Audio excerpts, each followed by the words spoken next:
Terima kasih pemirsa, Anda masih setia bersama kami dalam program 30 menit. Dan sebelum kita akan membahas, seperti janji saya tadi, kita akan membahas mengenai perhubungan udara. Tapi sebelum ke situ, kita juga tentunya akan mengetahui kira-kira benarkah motor masuk tol? Bagaimana Pak terkait dengan isu soal motor masuk tol?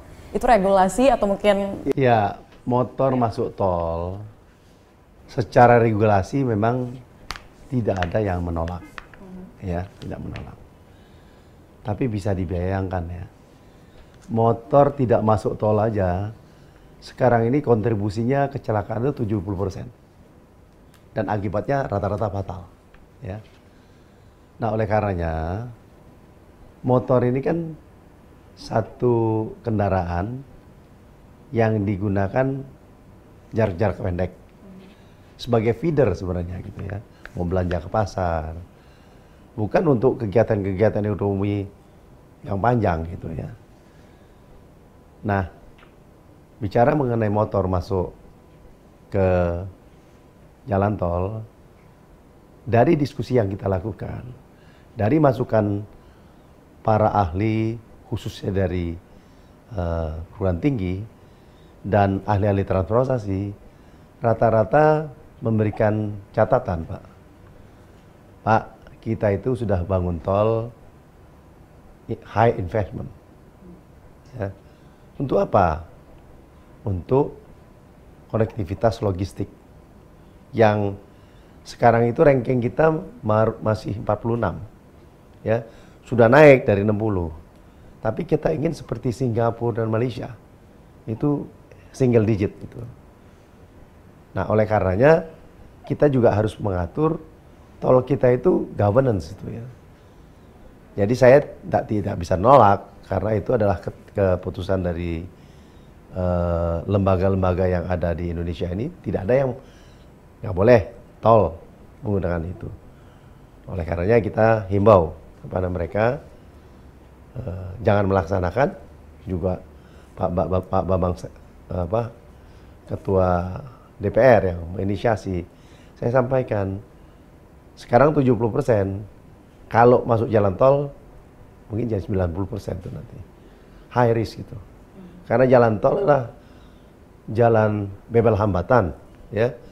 Kalau dipasangkan dengan satu itu sulit sekali. Sekarang kita beralih ke soal perhubungan udara, Pak. Seperti kita ketahui, kalau belum lama ini kebijakan dari bagasi berbayar yang tentunya menuai protes hingga akhirnya sektor pariwisata turun 40%. Karena itu juga memang ada pembatalan penerbangan akibat dari kenaikan tarif. Lalu hasil audiensi dari Kementerian Perhubungan sendiri dengan Kementerian Pariwisata tersebut seperti apa, Pak? Jadi gini, pariwisata memang sangat tergantung dengan konektivitas udara. Tapi komunitas ini atau industri ini juga harus tahu mereka diupayakan, didukung oleh pihak-pihak lain. Kalau pihak-pihak lain ini merugi gimana? Maukah kita nanti nggak ada pesawat lagi ke Papua naik kapal? Bisa dibayangkan. Jadi airline ini kan kompetisinya secara dunia ketat sekali. Semua negara itu memiliki armada. Bahkan Singapura secara signifikan negaranya kecil sekali. Pesawatnya banyak sekali, lebih banyak dari Indonesia. Nah, message-nya apa? Message-nya adalah kompetisi itu udah begitu ketat. Ya. Karena ketatnya mereka bersaing. Setelah bersaing, perang harga. Jadi saya harus katakan bahwa tahun-tahun kemarin itulah eranya perang harga. Sehingga harga yang diberikan pada masyarakat itu gak rasional. Murah sekali. Ya, Jakarta, Surabaya 300 ribu, dan sebagainya. Nah, oleh karenanya saya tanpa bermaksud membela mereka, mereka harus membuat suatu upaya-upaya bagaimana memberikan dan memperhatikan masalah-masalah rakyat. Ya. Saya sebagai regulator mengatakan bahwa selama ini dalam hal tarif khususnya itu tidak ada yang aneh, murah, ya, sesuai dengan itu, tidak melampaui batas. Tapi saya selalu mengatakan kepada para dirut, please kalian untuk selama bulan sampai April, sampai ada keputusan baru tentang karet, agak longgar gitu loh, dan memberikan satu upaya-upaya perbaikan.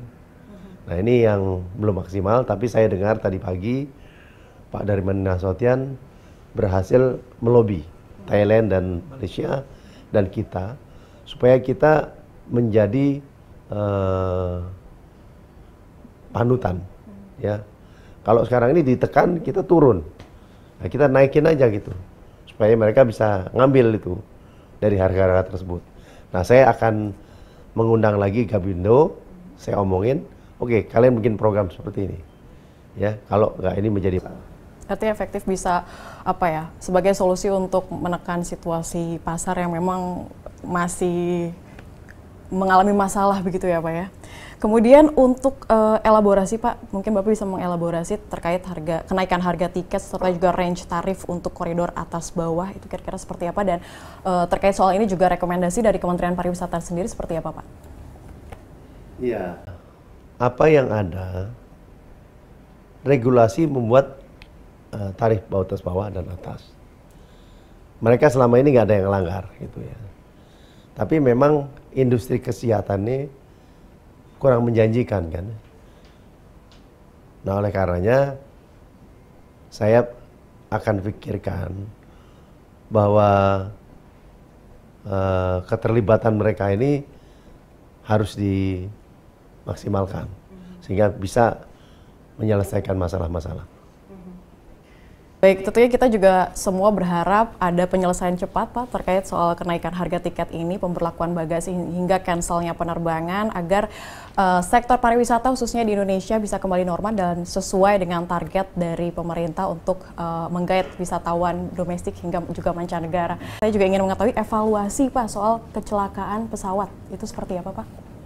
Sebenarnya secara agregat ya, tahun selama saya menjalani ini drastis sekali tidak terjadi. Makanya kita di IQ mendapat satu penghargaan tentang airport yang disiplin, ya. Jadi ini satu fakta. Namun tentang pelayanan, saya juga minta kepada teman-teman untuk secara detail membahas, mempersuasi, karena mereka ini nggak salah kan, bagaimana itu bisa diselesaikan dengan baik. Pemirsa, dengan demikian program 30 menit kami bersama dengan Bapak Budi Karya Sumadi selaku Menteri Perhubungan berakhir sudah. Terima kasih atas perhatian Anda dan jangan lupa untuk saksikan terus program 30 menit yang tentunya akan tayang di episode berikutnya yang tentunya lebih menarik lainnya. Saya Nabila Karisti beserta seluruh kru pamit undur diri dari hadapan Anda. Terima kasih dan sampai jumpa.